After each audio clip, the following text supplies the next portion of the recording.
তোমরা কি জানো, নদী শুধু পাহাড় কেটে নামেই না, বরং চলার পথে নতুন নতুন ভূমি গড়েও তোলে। একসময় যেখানে পাহাড় ছিল, সেখানেই আজ গড়ে উঠেছে উর্বর সমভূমি। ভাবো তো, নদী কিভাবে নিজের গতিপথে আঁকাবাঁকা মোড় নেয়, বাঁক ছেড়ে আলাদা হয়ে যায়, আবার কোথাও প্রাকৃতিক বাঁধ বানিয়ে বন্যাকে ঠেকায়। আজকের ক্লাসে আমরা একদম স্পষ্টভাবে বুঝব, নদীর মধ্য ও নিম্নগতিতে সঞ্চয় কাজের ফলে কি কি ভূমিরূপ গঠিত হয়। চলো তাহলে নদীর সঙ্গে একসাথে যাত্রা শুরু করি, পাহাড়ের পাদদেশ থেকে বিশাল সমভূমি পর্যন্ত।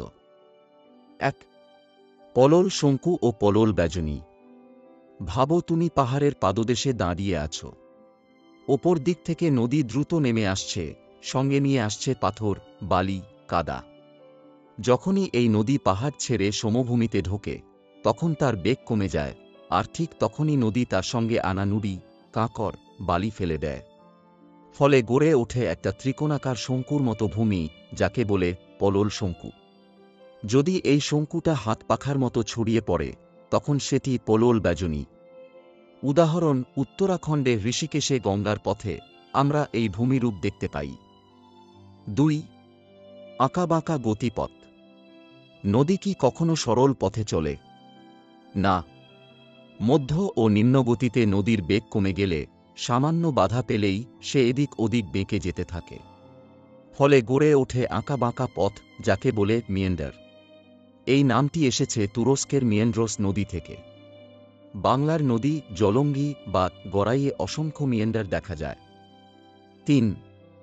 খাড়া পাড় ও ঢালু পাড়। যখন নদী বাঁকে প্রবাহিত হয়, একপাশের জলে বেশি বেগ থাকে, ফলে সে পারে ক্ষয় করে খাড়া পাড় তৈরি করে। অন্যদিকে যেখানে স্রোতের বেগ কম, সেখানে পলি জমে তৈরি হয় ঢালু পাড়। এই ঢালু পাড়ে সঞ্চিত পলিকে বলা হয় বিন্দুবার। তাই এক পাশে ক্ষয়, আরেক পাশে সঞ্চয়, এভাবেই নদী নিজেই নিজের পথ সাজিয়ে নেয়। ৪. অশ্বক্ষুরাকৃতি হ্রদ। এখন আসি নদীর এক বিস্ময়কর রূপে, অশ্বক্ষুরাকৃতি হ্রদে। যখন নদী আঁকাবাঁকা হয়ে যায়, তখন বাঁকের খাড়া পাড় ক্রমে ক্ষয় পায়, আর ঢালু পাড়ে পলি জমতে থাকে। ধীরে ধীরে বাঁকটি এতটাই বড় হয় যে একসময় নদী শর্টকাট নিয়ে সরল পথে চলে যায়, আর পুরনো বাঁকটি বিচ্ছিন্ন হয়ে ঘোড়ার খুরের মতো দেখতে হ্রদে পরিণত হয়। উদাহরণ: মুর্শিদাবাদের মতিঝিল হল এমনই এক অশ্বক্ষুরাকৃতি হ্রদ। ৫. প্লাবনভূমি। নদীর পাশে যে উর্বর সমভূমি দেখা যায়, জানো তো সেটা কিভাবে তৈরি হয়?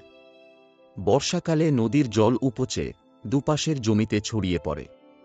সেই বন্যার জলে পলি, কাদা, বালি দীর্ঘদিন ধরে জমে তৈরি হয় এক বিশাল উর্বর সমতল ভূমি, একে বলে প্লাবনভূমি। উদাহরণ: গঙ্গা, নীল বা ইয়াংসি-কিয়াং নদীর নিম্ন অববাহিকায় এই ভূমিরূপ স্পষ্ট দেখা যায়। ৬. স্বাভাবিক বাঁধ।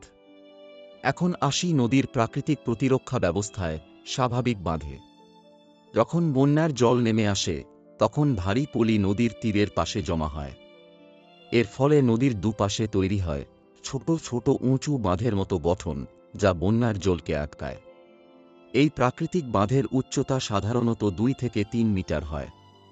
উদাহরণ: গঙ্গা অববাহিকার নদীগুলিতে এমন স্বাভাবিক বাঁধ প্রায়ই দেখা যায়। ৭. খাড়ি। সবশেষে আসি নদীর যাত্রার শেষ প্রান্তে, খাড়ি। এটি হল বদ্বীপহীন, চোরা ফানেলাকৃতির নদীমোহনা, যেখানে জোয়ারের সময় সমুদ্রের লবণাক্ত জল নদীতে ঢোকে আর ভাটার সময় বেরিয়ে যায়। এগুলো মৎস্যজীবীদের কাছে খুবই গুরুত্বপূর্ণ স্থান। উদাহরণ: টেমস, লা প্লাটা, রাশিয়ার ওব নদী এবং আমাদের সুন্দরবনের দুর্গা দুয়ানি খাড়ি। তাহলে আজ আমরা জানলাম, নদী শুধু ক্ষয় করে না, বরং নিজের হাতে সৃষ্টি করে পৃথিবীর অসংখ্য ভূমিরূপ। পলল শঙ্কু থেকে খাড়ি পর্যন্ত প্রতিটি রূপই নদীর জীবনযাত্রার এক একটি অধ্যায়। তোমরা যখন নদীর তীরে দাঁড়াবে, চেষ্টা করো এই ভূমিরূপগুলো চেনার। তাহলেই ভূগোল পড়া আর মুখস্থ নয়, একেবারে চোখের সামনে জীবন্ত হয়ে উঠবে।